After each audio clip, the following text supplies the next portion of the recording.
आणि मानवाला परोपकाराचा, सेवेचा, अध्यात्माचा मार्ग दाखवणारे अनेक संत होऊन गेले. आणि आज 31 जुलै रोजी ज्या संतांचा असे एक महान संत इग्नाती लोयोलाकर यांचा स्मृतिदिन आणि या स्मृतिदिनानिमित्त त्यांना मी सादर प्रणाम करतो. ज्ञानोबा तुकोबांचा आमचा वंश आहे आणि ज्यांच्या रक्तात परमेश्वराचा अंश आहे असे आदरणीय फादर नीलम, आदरणीय फादर सेबी कोरिया, आदरणीय फादर लुईस, आदरणीय फादर जो, सर्व सहकारी, त्याचप्रमाणे ज्यांनी ज्ञानदानाचं कार्य सतत केलेलं आहे. आपल्या मला अभिमान आहे की ज्ञानमातामध्ये जे नोकरीला आले ते सर्व शिक्षक वर्ग इथे उपस्थित आहेत. यांना सुद्धा माझा नमस्कार. जिजाबाईच्या ज्यांनी हिंदवी स्वराज्य स्थापन करण्यासाठी संकल्प मांडलेला आणि स्वप्न उतरवले त्या जिजाबाईच्या लेकी आणि सावित्रीबाई फुले ज्यांनी अंगा खांद्यावर धोंडे घेतले आणि शिक्षणाचा मार्ग मुलींना दिला त्या सर्व महिला शिक्षिका, माझ्या सर्व विद्यार्थी मित्र आणि विद्यार्थी देवभव आणि विद्यार्थी परमेश्वराचा रूप आहे. खरोखरच मला अभिमान आहे की मला आणि मी देवाच्या परमेश्वराचा आभार मानतो की मला ज्ञानमाता सारख्या संस्थेमध्ये 1992 पासून नोकरी करण्याची संधी मिळाली. आता ज्ञानमाता संस्था काय जरी प्रास्ताविकमध्ये सर्वांनी सांगितलं तरी मी थोडक्यात व्यक्त करू शकतो. जेव्हा परमेश्वराला प्रत्यक्ष उत्तर देत नाही मुलांनो, तेव्हा परमेश्वर संत रूपी रूप घेतो आणि त्या संत रूपातूनच आपल्याला मार्गदर्शन करणारे संत इग्नाती लोयोला यांचा जन्म स्पेन मध्ये 1491 रोजी 23 ऑक्टोबर 1491 रोजी झाला आणि त्यांचा मृत्यू आजच्या दिवशी म्हणजे 31 जुलै 1565 अवघे फक्त 1556 रोजी अवघे 65 वर्ष जगले. हे महान कार्य करणारे लोक असतात विद्यार्थी मित्रांनो, हे फार कमी जगतात.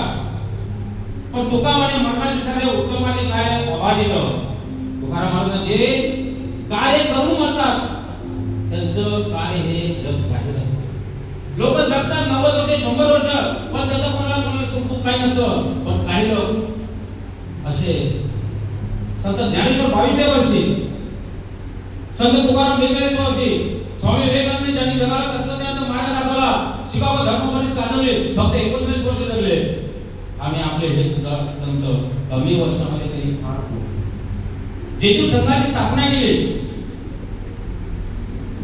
इथे लिहिलेले कोण वाचा बरं. रणांगणावर वार लागुनी शूर तीर पडला, रणांगणावर वार लागुनी प्रवीर पडला. तर यांच्याने वाक्यात त्यांचं जीवनक्रम आहे. आयोजकांनी अतिशय सुंदर एक वाक्य दिलेले आहे. कारण का सुरुवातीला ते 17व्या वर्षी सैनिकामध्ये, आणि सैनिक कसे असतात माहिती आहे तुम्हाला, क्रूर असतात. समोरच्या एनिमीला शत्रूला ठार मारत असताना आणि सेनापती 31 वर्ष झाल्यानंतर पांपोलाना या किल्ल्याचे फ्रान्स विरुद्ध त्यांचं युद्ध झालं. युद्धामध्ये कधी काय होईल सांगू शकत नाही आपण विद्यार्थी मित्रांनो. आणि अचानक सैनिकी वेशात असताना त्यांच्या बरोबर मांडीला तोफेचा गोळा लागला आणि इथेच त्याला कलाटे मिळाले.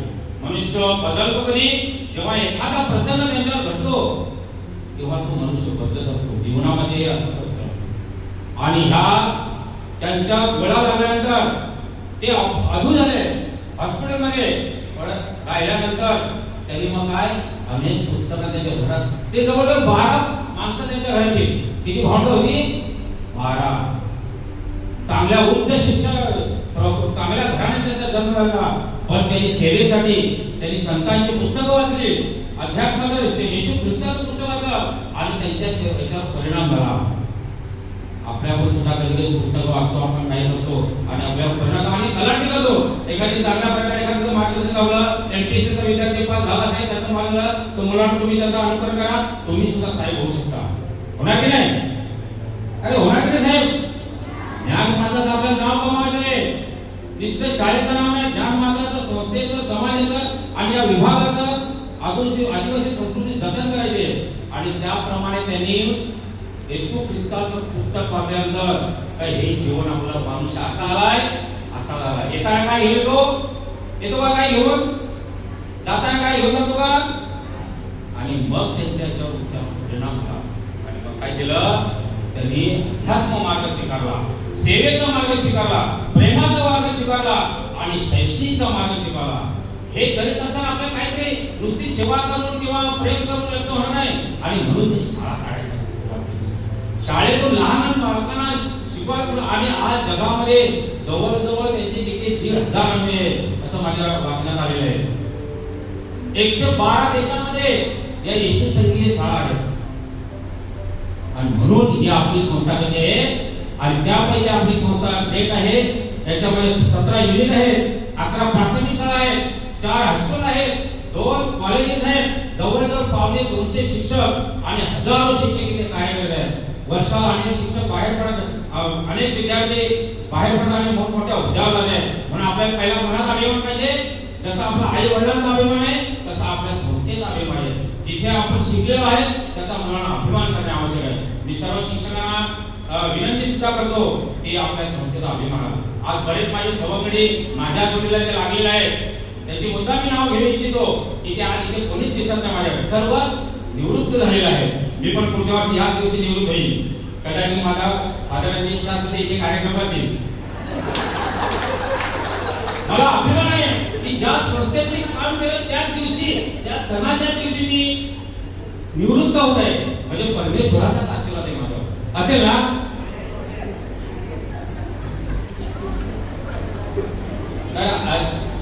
तर सांगायचे की अनेक रमेश सर होऊन गेले, फिलिप सर होऊन गेले, केवी पाटील सर, हे सगळे माझे sir, Shaikh sir, Dandekar, Philip sir, त्याचप्रमाणे इकडे डोंगरे सर होते, Pawde sir, Harpale Suresh Harpale sir, Madhave sir, हे सगळे ही मंडळी आता कांटेला सर, आनंद कांटेला सर, हे सगळे माझे जोडीदार होते. आज मी बघितलं सगळे नवीन चेहरे सर, फक्त झरीचे एकदम माझे सोडवले अधिकारी सर, मांडवडे सर, मी तो म्हणजे हे काय. आणि पहिला मित्र मला कोण असेल ते आता मी मुद्दा विचार करतो की पहिला मित्र अविनाश सर. मी जेव्हा इथे इंटरव्ह्यू लावलो 1992 ला तेव्हा हायवेला यायला पुरुष पण घाबरत होते का? आमच्याकडे काय सांगायचे की पुरुष ट्रक मध्ये बसला का हायवेला पळून येतात. तरी मी घाबरलो. फक्त 23 वर्षी इथे आलो, एकटा आलो आणि इंटरव्ह्यू झाली. मी काही स्वर्गीय फादर आहेत त्यांची सुद्धा नाव घेतो. आदरणीय डायन फादर, त्याचप्रमाणे आज बिशप आपले मुलासो, आमच्या शाळेत असणारे भिवा गळवी, फ्रान्सिस कॉन्ट्रॅक्ट ठाकरे, हे सुद्धा आमच्या जोडीदार होते. आज ते देवाचे आले, त्यांची सुद्धा मी आठवण करतो आणि ओम नमो शांती बोलतो त्यांना त्यासाठी. त्याचप्रमाणे अनेक फादर इथे येऊन गेले. दर 5-10 वर्षाचे बदलत असतात. शिक्षक येऊन गेले पण संस्था तीच राहणार. मुलांनो, तुम्ही 10वी पास होणार, ही 7वीची शाळा आहे, 7वी पास होऊन जाणार, 10वी पास होऊन जाणार, शिक्षक रिटायर होऊन जातील, फादरांच्या बदल्या होतील, पण संस्था बदलणार नाही का? नाही बदलणार. म्हणून संस्थेला आपण काय केलं पाहिजे? नाव उज्ज्वल केलं पाहिजे, वाटलं पाहिजे. जेव्हा रमेश मंत्री आणि सुनील गावस्कर, माधव मंत्री आणि सुनील गावस्कर जेव्हा फेमस होते क्रिकेटमध्ये, तुम्हाला कधी माहित नसेल सुनील गावस्कर कोण होते, तेव्हा त्यांचे मामा प्रसिद्ध होते. तेव्हा काय सांगितलं की सुनील गावस्करचा मामा कोण? यांचा भाचा किंवा माधव मंत्रीचा भाचा, म्हणजे माधव मंत्री प्रसिद्ध होते. पण जेव्हा सुनील गावस्कर खूप क्रिकेटमध्ये प्रसिद्ध झाले तेव्हा माधव मंत्रीला कमी लेखलं आणि माधव मंत्री सुनील गावस्करचे मामा असं समजलं. तसंच मुलांना आता तुम्ही ज्ञान माताचे विद्यार्थी, तलासरी शाळेचे विद्यार्थी किंवा तुमचे हेडमास्टर भगड्या सरांचे विद्यार्थी आहेत, पण नंतर मोठं झाल्यानंतर आम्हाला अभिमान वाटला पाहिजे. आम्ही सांगू मुलांनो, तुम्ही आमच्या ज्ञान माताचे विद्यार्थी, किंवा सर स्वतः सांगतील भगड्या सर का माझा विद्यार्थी, तेव्हा तुमचं नाव कमावलं. विद्यार्थी मित्रांनो, अनेक बोलायसारखं खूप आहे. तर 92 साला मी लागलेलो आहे. आता माझ्या जीवन असं बरं बोलतो, 1 मिनिटात 2 मिनिटात मला आयुष्याकडे फादर आधी सांगितलं का तुम्ही एकदा माईक दिला का फार बोलता, पण बोलायसारखं 35 वर्षाची कारकीर्द 2 मिनिटात होणार आहे का? आणि एवढ्या चांगल्या संस्थेत आणि एवढे सगळे माझे सहकारी जवळ 250 शिक्षक, मग त्यांचं आचार विचार, त्यांचा माझे शाळेत जीवनपट, हे सगळ्या संस्थेने त्याच्यामध्ये जर आटोपतो हे बघा. तर 1992 ला मध्ये आपले अतिशय लांब भरखंडा शाळा आणि विशेष म्हणजे एकाच शाळेमध्ये मी आहे. आता जी मुलं आहेत ना, त्यांच्या वडिलांनी शिकवलेले. मग मी मुलांना सांगतो, मुलांना मी तुमचा कोण, तो मुलं आता वाढवा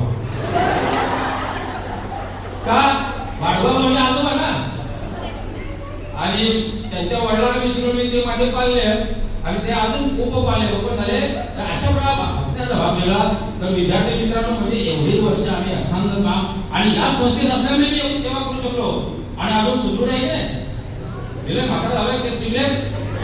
कारण का या फादरांचा आशीर्वाद आमच्यावर अतिशय. एक फादर कसे निस्वार्थी जीवन जगणारे, सेवेचं व्रत करणारे, ज्यांना ना कुटुंब नाही काय नाही, संपूर्ण विश्वची माझं घर.